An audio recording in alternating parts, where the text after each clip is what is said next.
নির্বাচিত 4টি উপন্যাস নিয়ে এই আলোচনা অনুষ্ঠানের আয়োজন করে জাতিগতভাবে ঐতিহাসিক দায় মোচন করবে। বইগুলোর আখ্যান বর্তমানের সঙ্গে খুবই প্রাসঙ্গিক। পাশাপাশি লেখক ঔপন্যাসিক আতা সরকারকে আমরা বিশেষভাবে জানলাম। ইতিহাস আশ্রয় করে ইতিহাসের সত্য কথাশিল্পের মাধ্যমে কল্প বাস্তবতায় পুনর্নির্মাণ করে জাতীয় ও ঐতিহাসিক দায়িত্ব পালন করে আসছিলেন আতা সরকার অনেক আগে থেকে। একজন গল্প বলিয়ে হিসেবে, লেখক হিসেবে আজকের এই আয়োজনের মধ্য দিয়ে আবারও তাকে আমরা বিশেষভাবে জানলাম, বুঝলাম। তিনি আমাদের তার লেখার মাধ্যমে জানিয়ে আসছিলেন ইতিহাসের সত্য কখনোই জবরদস্তি করে আড়াল করা যায় না। প্রতাপশালী ইংরেজের কামানের গোলার মুখে তিতুমিরের একটি দুর্বল বাঁশের কেল্লা মাথা উঁচু করে দাঁড়িয়েছে। ইংরেজ তার শক্তিমত্তা দিয়ে, সামরিক সক্ষমতা দিয়ে তার ধুলায় মিশিয়ে দিয়েছে। তারপরও ঠিক আগের মতোই মাথা উঁচু করে এই ভূভারতে, এই মাটিতে বাঁশের কেল্লা ইতিহাসের পাতায় পাতায় দাঁড়িয়ে আছে, থাকবে। যেমন থাকবে বিশ্ব সভ্যতার ধারাবাহিক ইতিহাসের বিবরণী। আমাদের চারপাশে এখন যেভাবে ইতিহাস মুছে ফেলার চেষ্টা হচ্ছে, তাও ইতিহাসের সাক্ষী হয়ে থাকে। যেমন আছে ইংরেজের দোসর, অত্যাচারী জমিদার, আবার ন্যায় পরায়ণ প্রজাহিতৈষী শাসক, অত্যাচারের বিরুদ্ধে দাঁড়ানো দেশপ্রেমিক মানুষ। তিতুর লেটেল আতা সরকারের ইতিহাস আশ্রিত একটি উপন্যাস। ইতিহাসের উপাদান ব্যবহার করে গল্পের প্লট তৈরি করা খুব সহজ নয়। কল্প বাস্তবতা আর ইতিহাস মিশ্রিত বাস্তবতা কল্পনা করা লেখকের পরিশ্রম, ইতিহাস নিষ্ঠতা, মাত্রা জ্ঞান, অভিজ্ঞান ইত্যাদি বিষয় এইসব কাহিনীতে অচ্ছেদ্য হয়ে। এই উপন্যাসে তিতুমিরের ঐতিহাসিক লড়াইকে তুলে ধরা হলেও এর কেন্দ্রবিন্দুতে রয়েছে একজন সাধারণ ভাড়াটে লেঠেলের জীবন। উপন্যাসে বাঁশের কেল্লা নির্মাণের আগের ও পরের পরিস্থিতি, নীলকর সাহেব এবং স্থানীয় জমিদারদের অত্যাচারের বিরুদ্ধে সাধারণ রায় ও কৃষকদের জাগরণ চিত্রিত হয়েছে।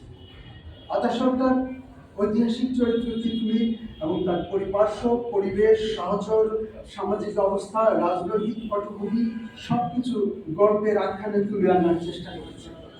এখানে সেই সময়কার সমাজের ধনী দরিদ্র, সাধারণ খেটে খাওয়া মানুষের জীবনযাপন, জমিদারের শোষণ, ইংরেজ কোম্পানির শাসন, অত্যাচার, নীলকুঠিয়ালদের, কৃষক সমাজের উপর জবরদস্তি সবকিছু চিত্রিত হয়েছে। গল্পের শুরু হয়েছে 1876 সালের ডিসেম্বর মাসে। সেখানে আমরা এক সংগ্রামী, কিংবদন্তি, অনুসরণীয় চরিত্রের মুখোমুখি করি। ফকির আন্দোলনের প্রবাদ পুরুষ ফকির বজলু শাহ। তারপরে গল্প শুরু হয়েছে 44 বছরের ব্যবধানে, আবার 1830 সালে। শুধু জমিদার, নীলকর বা ইংরেজ কোম্পানি অত্যাচারী ছিল না।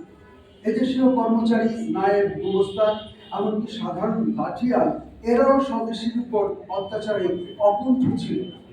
সুযোগ পেলেই সাধারণ মানুষের উপর এরা যুক্তিহীন অন্যায়ভাবে অত্যাচার চালাচ্ছে।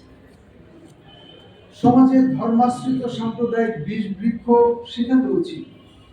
সময় সুযোগ পেলেই মাথাচাড়া দিয়ে হতো। তবে সম্প্রীতির উদ্যোগ বা সহাবস্থানের নজিরও অপ্রতুল ছিল না এই উপন্যাসে, যা দুর্লক্ষণীয়। তিতুমির ছাড়াও এখানে আব্দুল খালেক নামক এক গুরুত্বপূর্ণ চরিত্রের উল্লেখ রয়েছে, যার সাথে তিতুমিরের কথোপকথনের মধ্য দিয়ে যুদ্ধের করুণ কিন্তু বীরত্ব তাহার ফুটে ওঠে। ইতিহাসের মূল সত্য তিতুমিরের বাঁশের কেল্লা। ওয়াহাবি মতবাদের প্রচার মুখযোগ্য হলেও কৃষক, তাঁতি, জোলা, সাধারণ মানুষ নির্যাতিত হয়েছে, যারা অত্যাচারিত হয়েছে তাদেরকে সহায়তা করা, তাদের পক্ষে জমিদার তথা শাসক শোষক শ্রেণীর সঙ্গে লড়াই করার প্রচেষ্টা, ইচ্ছা শেষ পর্যন্ত আমরা দেখি স্বাধীনতা সংগ্রামে রূপান্তরিত হয়। ইংরেজ বিতাড়নের প্রচন্ড আন্দোলন তৈরি হয় ফকির বজলু শাহের ভাবশিষ্য তিতুমিরের নেতৃত্বে। ইংরেজ কোম্পানির শাসক এবং স্থানীয় জমিদার শ্রেণী দুই পক্ষের সঙ্গে তিতুমিরের অনুসারীদের লড়াই করতে হয়। তিতুমির একজন সাধারণ জমিদারের লাঠিয়াল ছিলেন। সেখান থেকে নেতার পর্যায়ে আসার যে ধারাক্রম ইতিহাসে বর্ণিত আছে, সেই অংশটুকু তিনি গল্পের ফাঁকে ফাঁকে বিন্যস্ত করেছেন।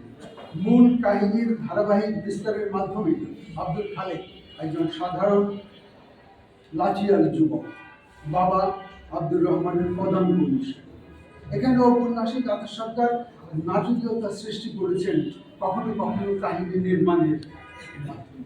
জমিদারের একজন সাধারণ লাঠিয়াল কিভাবে রূপান্তরিত হয়, দেশপ্রেমিক সৈনিকে পরিণত হয়, আজীবন মৃত্যু সংগ্রামের পথ বেছে নেওয়া এক লাঠিয়াল, ইংরেজের দখলমুক্ত করার অগ্নিশপথ বলিয়ান হয়ে যুদ্ধ করা একজন লাঠিয়ালের প্রেমিক সত্তার যে স্ফুরণ পাঠক অবলোকন করে, তার কখনো কখনো অকস্মাৎ বলে মনে হতে পারে কোনো কোনো অংশে। অসুস্থতার মধ্যেও মানুষের প্রেমের অনুভূতি সক্রিয় থাকে, জয়তুনের প্রতি অনুরাগের প্রকাশ খালেকের চরিত্রে আমরা দেখতে পাই।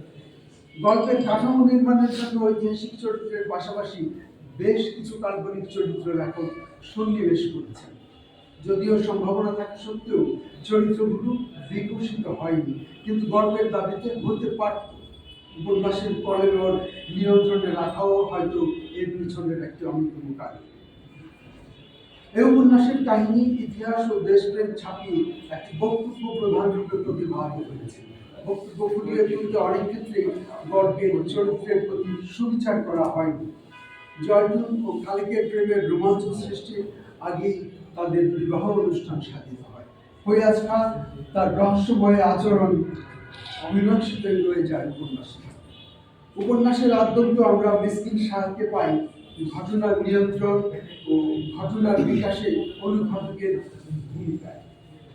কেন্দ্রীয় চরিত্র খালেক সাধারণ লাঠিয়াল থেকে বিদ্রোহী স্বাধীনতাকামী, নামকরণেও লাঠিয়ালকে প্রাধান্য দেওয়া হয়েছে। ইতিপূর্বে নিজেও আমরা আগে উল্লেখ করেছি প্রথম জীবনের লাঠিয়াল ছিলেন। খালেকের রূপান্তর সমাজ রাজনীতি আত্মস্থ করে নয়, ধর্মীয় আবেগ নিয়ে। পারিবারিক পরিবেশও তেমন ভাবে বিকশিত হয় না, যেমন টুনি বা জয়তুনের ছোট ভাইয়ের প্রসঙ্গে স্মরণ করা যায়। রহমউদ্দিন ও সুফিয়াকে বয়সের তুলনায় অধিক পরিণত মনে হয়েছে মজনু শাহের সঙ্গে কথোপকথনের সময়।